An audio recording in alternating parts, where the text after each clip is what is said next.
வணக்கம். பின்னங்கழுத்து வலிக்கு அக்குபங்சர் முறையில் தீர்வு இருக்கிறதா என்பதை பற்றி இப்போது காணவிருக்கிறோம்.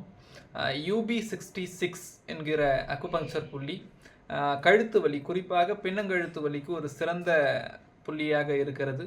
இந்த UB66 என்கிற புள்ளி நம்முடைய உடலில் எங்கு அமைந்திருக்கிறது என்பதை இப்போது காணலாம். UB66 என்கிற புள்ளி எங்கு அமைந்திருக்கிறது அப்படின்னா, கால் சிறு விரலினுடைய அடிரேகை, இங்கே அடிரேகை இருக்குது.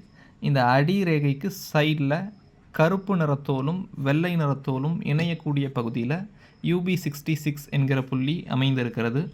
இந்த UB66 என்கிற புள்ளியில் நம்முடைய ஆட்காட்டி விரலை கொண்டு 2 கால்லையுமே 2 நிமிடங்கள் தொட்டு சிகிச்சை கொடுக்கும்போது இந்த புள்ளி தூண்டப்படுகிறது. இந்த காணொளி அனைவருக்கும் பயனுள்ளதாக அமையும் என்று நம்புகிறேன். நன்றி.